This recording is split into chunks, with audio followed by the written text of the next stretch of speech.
तो दोस्तों, फ़िल्मों में, अफ़सानों में या कव्वालियों में या ग़ज़लों में आपने एक वर्ड सुना होगा ज़ीस्त।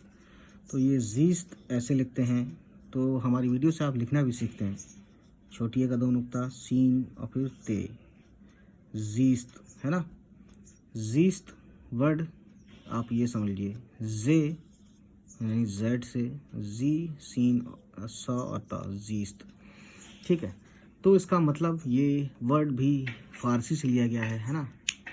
ठीक है? और ज़ीस्त का मतलब है ज़िंदगी, ठीक?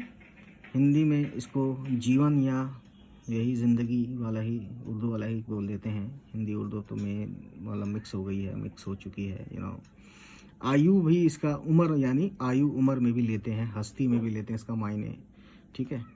तो ये वर्ड आप कभी नहीं बोलेंगे, आई होप सो, ठीक है? तो दोस्तों, इस तरीके से और भी चीज़ें समझने और देखने के लिए हमारे चैनलवा को सब्सक्राइब करें और शेयर करें चैनलवा को, ठीक है दोस्तों? बाय बाय, टेक केयर, खुदा हाफिज़।